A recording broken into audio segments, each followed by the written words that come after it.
اعوذ باللہ من الشیطان اللعین الرجیم بسم اللہ الرحمن الرحیم۔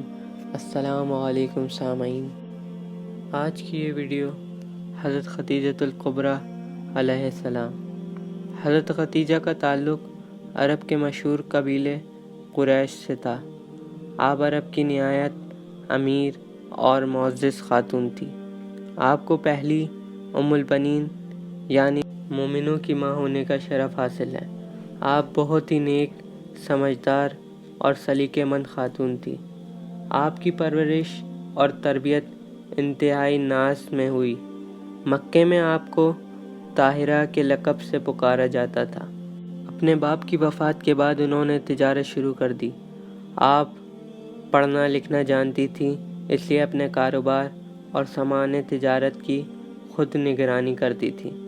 عرب دستور کے مطابق تاجر لوگ خود اپنا مال تجارت کے لیے لے کر جاتے اور نفع کماتے، مگر جو خود نہ جا سکتے تھے وہ کسی دوسرے آدمی کو تجارت میں شریک کرتے تھے۔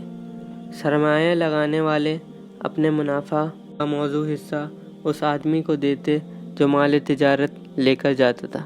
رسول اکرم صلی اللہ علیہ وآلہ وسلم کی صداقت اور امانت تو مکے بھر میں ہی مشہور تھی۔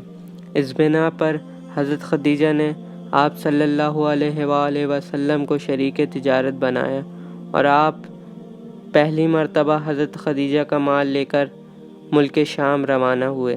انہوں نے اپنا ایک خادم میسرہ کو بھی آپ صلی اللہ علیہ وآلہ وسلم کے ساتھ روانہ کیا تاکہ کاروبار میں آپ کا ہاتھ بٹا سکے۔ میسرہ ان حضور کے ساتھ تھا۔ وہ آپ کے حسن معاملات، سچائی اور دیانتداری کا قائل ہو گیا۔ اس مرتبہ حضرت خدیجہ کو بہت منافع حاصل ہوا۔ میسرہ نے سفر اور تجارت کے تمام واقعات حضرت خدیجہ سے بیان کیے اور کہا، اخلاق و کردار کے لحاظ سے اس زمانے کا کوئی نوجوان محمد مصطفیٰ صلی اللہ علیہ وآلہ وسلم کی برابری نہیں کر سکتا۔ حضرت خدیجہ میسرہ سے آپ کی باتیں سن کر بہت متاثر ہوئی۔ آپ نے اپنی کنیز نفیسہ کے ذریعے آپ کو نکاح کا پیغام بھجوایا، جسے آپ صلی اللہ علیہ وآلہ وسلم نے اپنے چچا حضرت ابو طالب کے مشورے سے قبول فرمایا۔ آپ صلی اللہ علیہ وآلہ وسلم کے ایک صاحبزادے حضرت ابراہیم کے علاوہ آپ کی سب اولاد حضرت خدیجہ سے ہوئی۔ سب سے بڑے بیٹے قاسم تھے، اس لیے آپ صلی اللہ علیہ وآلہ وسلم کی کنیت ابو القاسم ہے۔ جب کوئی شخص آپ کو ابو القاسم کہہ کر پکارتا تو آپ بہت خوش ہوتے تھے۔ حضرت خدیجہ نے نبی اکرم کی ہر لحاظ سے بہت خدمت کی۔ آپ نے اپنی ساری دولت نبی اکرم کے قدموں میں ڈھیر کر دی۔ عورتوں میں حضرت خدیجہ پہلی خاتون تھی جنہوں نے اسلام قبول کیا۔ آپ نے اسلام کی خاطر بے شمار تکلیف برداشت کی۔ ان حالات میں حضرت خدیجہ نے اپنی تمام دولت اسلام کے لیے وقف کر دی تاکہ آپ صلی اللہ علیہ وآلہ وسلم اپنی تمام تر توجہ اسلام کی اشاعت پر مرکوز کر سکے۔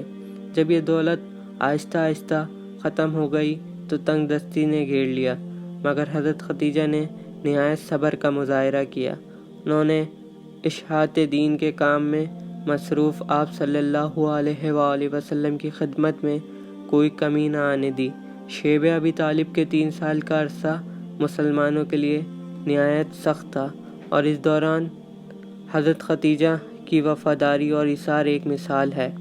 شیب ابی طالب سے واپسی کے چند ماہ بعد آپ صلی اللہ علیہ وآلہ وسلم کے ہمدرد حضرت ابو طالب وفات پا گئے۔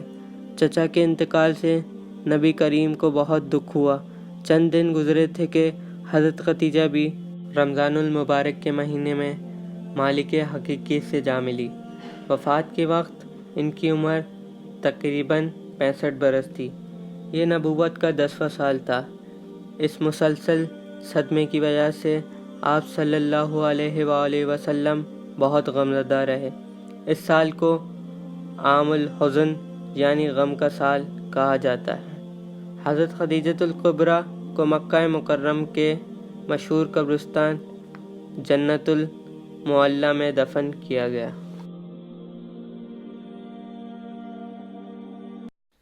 ہمارے اس چینل اسلامک سٹوریز کو سبسکرائب کریں اور اس بیل آئیکن کو پریس کریں اور لائک کمنٹ شیئر کرنا نہ بھولیں.